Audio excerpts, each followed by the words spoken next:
네, 안녕하세요. 베베폰 구독자 여러분. 최근에 저희 올라온 보험 영상 1, 2탄 잘 보셨나요? 영상 반응이 너무 좋았었어요. 태아보험이 정확히 뭔지 이해가 너무 쉽게 잘 되었다.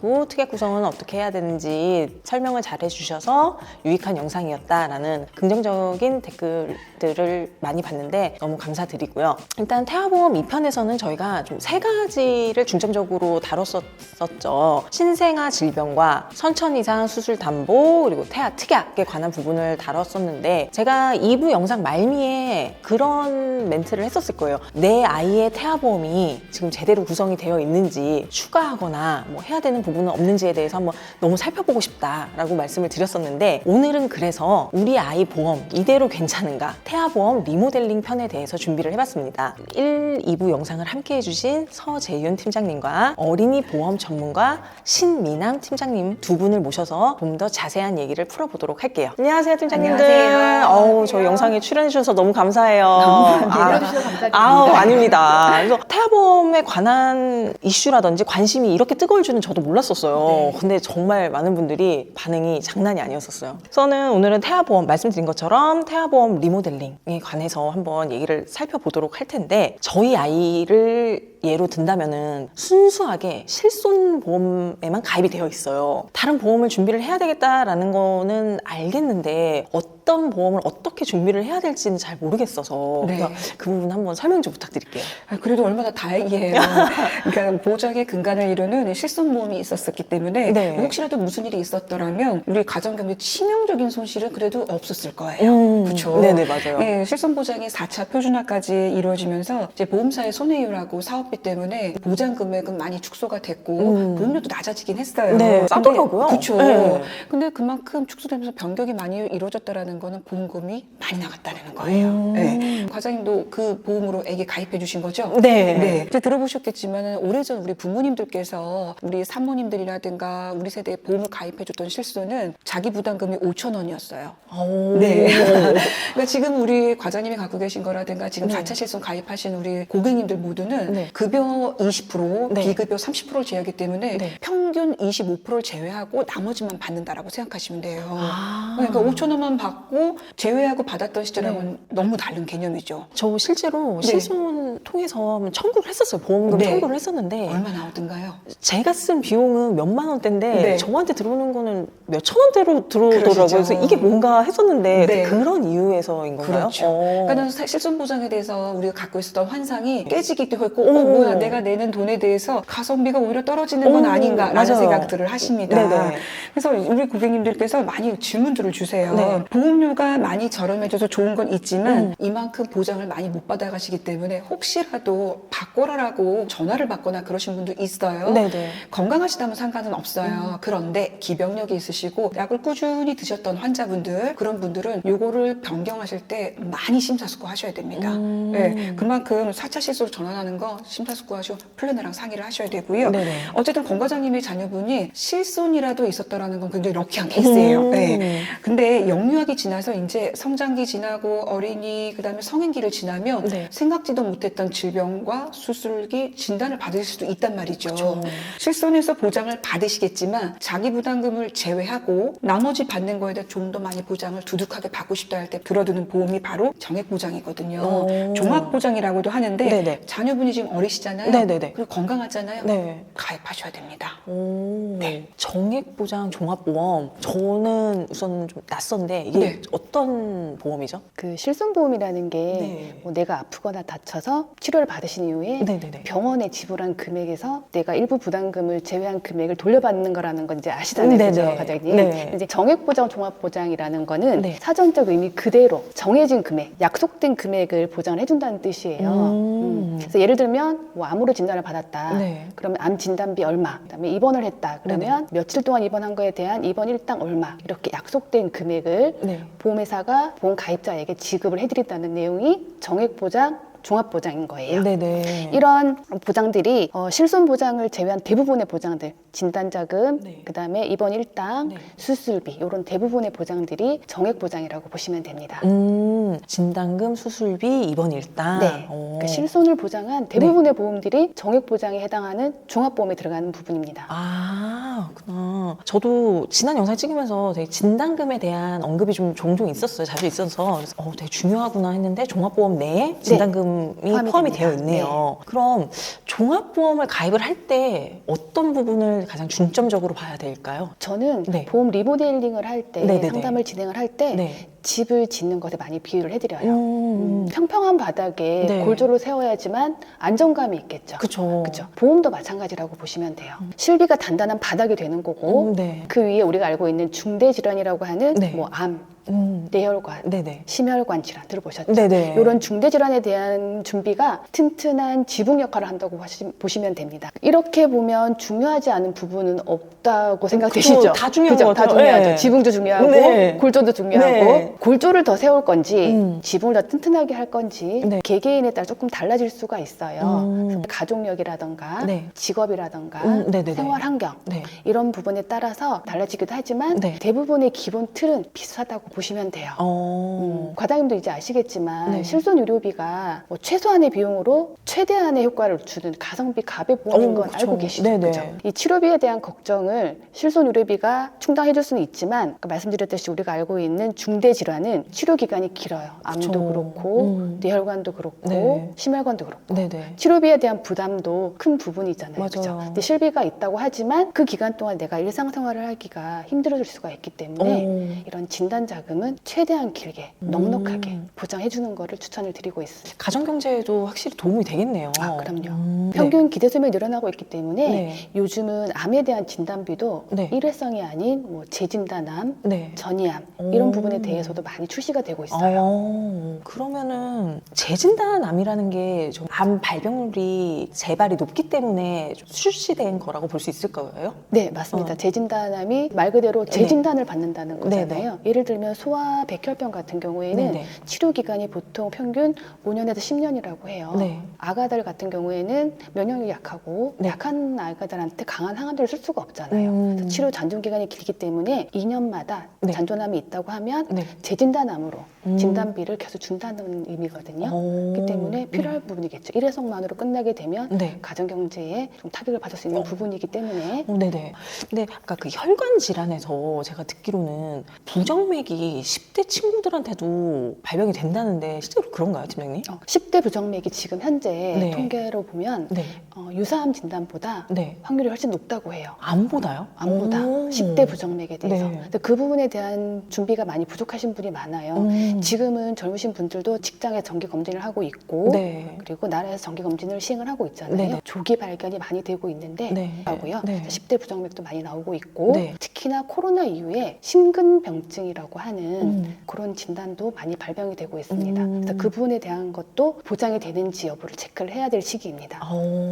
확실히 이게 실손보다는 종합보험이다 보니까 더 디테일한 부분까지도 좀 많이 들어가 있는 것 같아요. 그쵸. 그러면은 그 질병과 또 연계가 되어 있는 게 바로 이제 수술인데 수술비도 포함이 되어 있다고 말씀을 주셨잖아요. 수술비도 다 똑같은 건가요? 두 가지로 나뉩니다. 정확하게는요. 질병 수술비하고 상해 수술비로 나뉘는데요. 나뉘어요? 우리 네. 과장님 병원을 가보셨을 거잖아요. 네네네. 상해 환자가 더 많을까요? 질병 환자가 더 많을까요? 다쳐서 오신 분들이 훨씬 네. 많으실 것 같은데. 압도적으로 네. 질병 환자가 많습니다. 거의 아. 7대3 수준이에요. 그러니까 70%의 환자분은 네. 질병으로 오신 거고 네네. 30%는 뭐 기타 상해 질환입니다. 우리가 미디어라든가 매스컴 뉴스에서 사고가 나다 보면은 크게 보도가 되잖아요. 그런 보도가 나오다 보니까 네. 상해가 많은 거로 착각이 되는 겁니다. 네. 그러나 상해는 통계학적으로 접근을 해야 돼요. 상해는 급격하고 외래적으로 네. 우연적으로 일어나는 거예요. 집안에 가만히 있으면 안전한 겁니다. 그런데 우리 질환들, 즉 질병은 네. 가만히 있는데도 일어나고 있어요. 노화가. 그러니까 우리는 노화가 지금도 진행이 되고 있고 상해는 오히려 지금 멈춰 있는 상태예요. 그래서 압도적으로 질병이 많고 상해는 그만큼 좀 적지만 그래도 준비는 하셔야 되겠죠. 우리 인간은 노화는 되지만 직군을 볼 때 뭐 위험에 맞닥뜨려 있는 직군들이 좀 있어요. 좀 군인이라든가 경찰이라든가 네. 소방서님들 이런 분들은 위험에 맞닥뜨려 있거든요. 그쵸. 그분들은 우리 사무실에서 일하시는 또는 학교에서 공부만 하시는 분들하고는 다른 직군들이라서 위험 위험에 대한 위험률이 달라요. 그래서 보험사에서 그 위험률을 다르게 책정을 해서 그분들한테 보험료를 받을 때는 네. 좀 더 많이 받겠다. 보편타당한 위험도 네. 체크하시면 되고요. 질병수술비도 네. 종수술비라고 따로 있는데 네. 종류가 종류가 좀 많아요. 1종에서 5종, 8종, 9종까지 있는 데가 있는데 네. 질병은 좀 위험한 거는 뒤로 갈수록 있고 네. 1종, 2종은 가벼운 수술이라고 보시면 돼요. 아. 우리 1탄, 2탄 영상에도 찍었지만은 어린이들 가슴을 연다든가 네. 개복 수술을 한다든가 네. 머리를 연다든가 좀 위험한 수술이겠죠. 그쵸. 이런 건 아무래도 5종, 6종, 7종으로 들어갈 수밖에 없어요. 근데 단순하게 조그맣게 뭔가 용종을 떼어냈다. 아니면 자주 일어난 다빈도 질환이다. 이런 네. 거는 1종, 2종에 들어가거든요.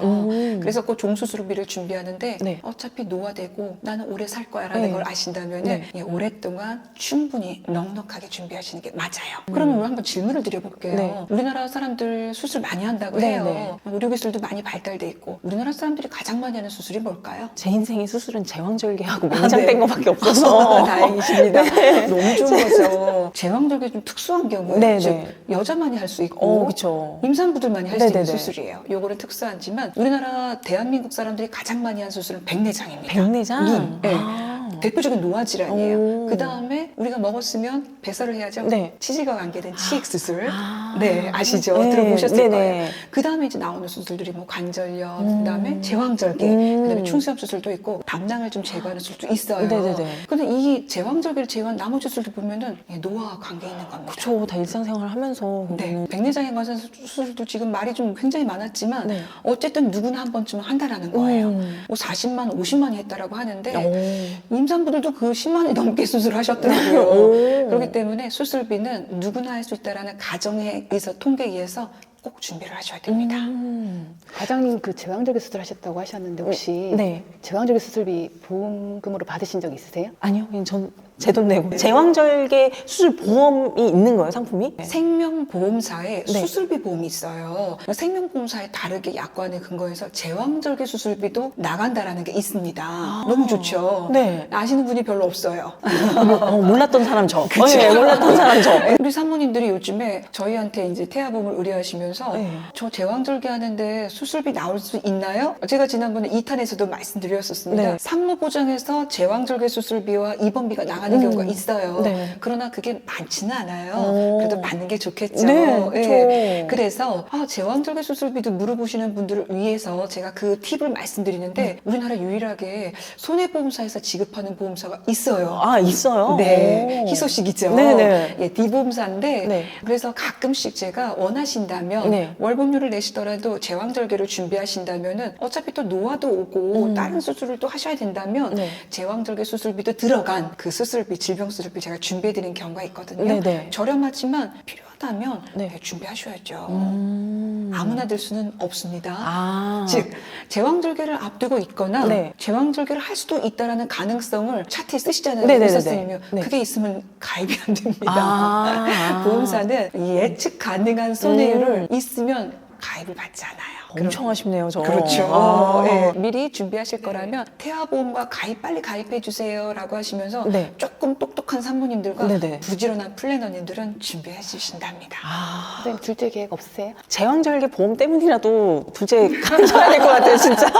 제왕절개를 하셨다고 했잖아요. 네. 제왕절개력이 있으시다면 네. 예, 가입은 안 됩니다. 아, 그럼 이제 또 수술하면은 입원 일당에 대해서 얘기를 안 할 수가 없잖아요. 그쵸. 근데 의외로 이 입원 일당에 대한 문의가 되게 많았었어요. 네네. 그래서 이번 일당은 정말 태아보험에서 정말 중심축을 이루고 있다 그래도 과언이 아닐 정도로 많이 네. 타가세요. 오. 네. 그냥 아기들은 말을 못하니까 네. 엄마랑 같이 입원해야 된다고 말씀을 드렸죠. 네. 신생아들까지는 입원비를 한도까지 쭉 많이 넣어서 네. 넣으시라고 말씀을 드렸고 준비하시는 게 맞아요. 네. 근데 아기가 태어나서 이제 면역이 형성이 되고 이제 점점 자라면 입원 치료까지는 불필요한 시기가 옵니다. 예, 그때는 이미 성장기예요. 네네. 예, 이 최소한의 입원 일당만으로 이렇게 준비를 하시는 게 좋은데요. 네. 아예 준비를 안 하시는 것보다 처음부터 준비를 하셨다가 줄여가는 게 맞아요. 저희 아들은 이제 2만 원만 남겨놓고 다 줄였어요. 오. 네, 많이 컸거든요. 입원할 일이 없고 이제 우리나라 의료기술이 너무 많이 발달이 했기 때문에 네. 입원을 해서 치료가 완치되는 게 일주일 안으로 끝나는 게 많습니다. 맞아요. 요즘 당일 그쵸. 수술, 당일 입원 뭐 이런 거 많으니까. 그렇기 때문에 과장님 자녀분은 어리기 때문에 이번에 정액보장, 종합보장을 준비할 때는 이번 일당을 충분히 하셔야 되는 게 맞고요. 네네. 점점 감액을 하시는 게 맞습니다. 아. 네. 이에 반해서 또 준비하시는 게 또 있어야 되는데 네. 후유장애라고 혹시 들어보셨어요? 들어는 봤었어요. 그렇죠. 네. 그러니까 예전에 우리가 보험을 가입할 때 후유장애 같은 경우에 50% 이상 후유장애 질병이나 상해가 발생됐을 때 드린다라는 항목이 있었습니다. 근데 통상 50% 장애면은 1급, 2급, 3급 중에 상급에 해당이 되세요. 상급 장애면은 50% 장애인데 이것까지는 있었으나 요즘에 우리 고객님들께서 니즈가 생겼어요. 장애가 50%만 발생되는 건 아니지 않습니까? 네네네. 미세한 장애도 발생이 네. 되는데 그게 3%부터 그리고 이게 반복적으로 일어날 수도 있지 않습니까? 라는 네. 질문을 많이 주셔서 보험사들이 그런 부분을 많이 준비했어요. 그래서 3%부터 99%까지 네네. 질병이든 상해든 주겠다. 반복적으로. 상해는 뭐 넘어지거나 교통사고가 내지는 다른 기타 외부 요인에 발생되지만 네. 질병도 요인이 많거든요. 대표적으로 우리가 요즘에 스마트폰 많이 쓰잖아요. 네. 아가들도 그렇고 어렸을 맞아요. 때부터 맞아요. 모니터 많이 보잖아요. 네. 저부터서 모니터 2개, 3개 놓고서 작업을 하거든요. 네. 그러면 자세가 바르지 않아요. 그래서 먼저 오는 게 난청. 난청으로 인해서 한 5% 장애가 왔을 수도 있어요. 질병이거든요. 이거로 인해서 5천만 원짜리 질병 후유장애를 가입해 놨다면 5천만 원 곱하기 5% 250만 원이 지급이 돼요. 근데 이걸로 끝나서 건강하면 다행이지만 그 뒤에 컴퓨터를 너무 오래 하다 보니까 네. 요추 수술을 한 거예요. 척추 많이 네. 수술하잖아요. 우리 태아보장 때도 척추에 관한 거, 추간판 탈출에 관한 거 수술비를 저희가 좀 넣어드리고 진단 자금을 넣어드리거든요. 그거에 대해서 10% 장애가 발생이 될 수 있었단 말이죠. 그러면은 그 수술을 했을 경우에 또 요추 장애가 발생해서 5천만 원 곱하기 10%에서 500만 원을 받아가는 경우도 있습니다. 반복적으로, 지속적으로 네. 돌아가실 때까지 네. 질병 후유 장애는 발생할 수 있다는 겁니다. 이거 외부 요인이 아니더라도 네. 장기관에서도 발생이 돼요. 장기가 21개가 있어요, 몸속에. 네네. 21개 장기 중에 예를 많이 들어드렸는데 네. 난소에 네. 무룩이 생기거나 자궁에 다발성 혹이 생겨서 적출하시는 경우도 있거든요. 맞아요. 이 장기를 2개 적출했어. 거의 40% 이상의 질병 후유 장애입니다. 후유장애는 진짜 놓치고 가는 부분일 것 같은데 네. 당장에 눈앞에 있는 거가 네. 급급하니까 네. 그렇구나. 사는 동안에 네. 후유 장애가 발생할 수 있습니다. 저희도 리모델링을 할 때 네. 적극 추천하는 담보 중에 하나가 네. 질병 3에서 100% 후유장애 담보입니다. 이것도 꼭 진짜 짚고 넘어가야 될 부분이고 시청자분들이 집중해 주셨으면 좋겠어요, 진짜. 이번 일당에 대해서 말씀을 해 주셨는데 그럼 이거 보장은 몇 세까지로 구성을 하는 게 좋을까요? 제가 얼마 전에 네. 인지심리학 교수님 강연 중에 네. 현재 우리나라 40대, 50대 연령에 계신 분들의 평균 기대 수명이 120살이라는 사실에 충격을 받은 기억이 있는데 네네. 이게 우리 인체가 어쩔 수 없이 연령에 따라서 네. 노화가 이루어지잖아요. 네네. 그래서 인공 관절 수술을 기본 2번, 3번 이렇게 하며 살게 된다 하더라고요. 이제 우리는 그에 따른 준비를 해야 되는 시기인 거죠. 그렇죠? 맞네요. 그러네요. 제가 20년 전에 암보험을 준비를 했었는데 네. 이 암보험을 60세 만기 상품이었어요. 지금이랑은 좀 맞지가 않네요. 그쵸. 네. 몇 년 전에 모 보험사에서 네. 110세 만기 상품을 출시를 해서 선풍적으로 인기를 끌다가 네. 중도에 중단이 된 상품이 있어요. 과장님 들어보신 적 없으시죠? 네네. 우리 팀장님은 알고 계시죠? 그럼요. 알고 계시죠? 보험사도 이미 다 알고 있어요. 평균 기대 수명이 길어질수록 보험회사에서 보험금은 점점 더 많이 나가는 걸 알고 있는 거고 그건 손해율이 그렇죠. 높아진다는 거죠. 그쵸, 그쵸. 그렇기 때문에 없어질 수밖에 없어요. 그래서 100세 만기 네. 최대한 보장 기간은 길게 네. 진단 자금은 넉넉하게 준비를 하는 걸 추천을 드려요. 그렇게 진단 자금 충분히 하고 만기일도 충분히 늘려놓으면 좋은데 이게 보험료 자체의 문제죠. 부담이 상당할 것 같아요. 가정 경제에. 그런 부분은 어떻게 이 보험료를 조금 더 합리적으로 가져가시는 네. 현명한 사모님들, 뭐 엄마들 많아요 요즘은. 네. 보장을 좀 더 세밀하게 가져가는 거죠. 네. 예를 들어서 입원 1당이라던가 어린이 보장 이런 보장에 대해서는 20세 만기, 네. 30세 만기 어. 이렇게 보장을 준비를 하시고 네네네. 뭐 진단 자금이라던가 네. 수술비 그리고 항암 치료비 음. 중요 수술비 이런 부분에 대해서는 100세 보장으로 보험을 투트랙으로 준비를 하시는 거예요. 그러면 조금 더 저렴하게 합리적으로 가져갈 수가 있는 거죠. 아, 그런 또 방법이 있군요. 부지런한 플래너님과 오. 그리고 현명한 우리 어머님들이 선택하신 작품이신 거죠. 오, 진짜 그러면은 가정경제에서 큰 부담도 안 되고 굉장히 합리적일 것 같아요. 보험비에 방법은 대한. 많습니다. 오. 그래서 지금 어떤 보험을 리모델링을 한다거나 네. 새롭게 보험을 준비를 하신다거나 하셨을 때 네.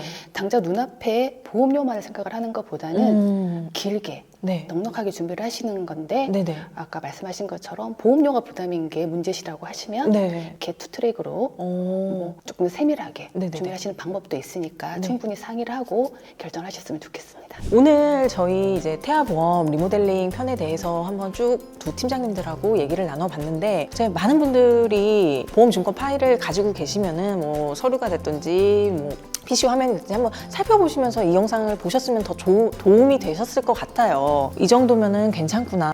우리 적정 수준을 내고 있구나. 이런 판단이 서실 것 같은데 물론 오늘 소개해드린 이 영상이 완벽한 보험 플랜이라고는 말씀드릴 수는 없지만 태아보험 가입을 할 때 너무 많은 보험료를 내고 있는 건 아닌지 혹은 좀 불필요한 특약사항을 많이 넣은 거는 아닌지 좀 그런 기준을 세울 수 있는 영상이 되셨으면 합니다. 오늘 두 팀장님들 출연해 주셔서 너무 감사드리고요.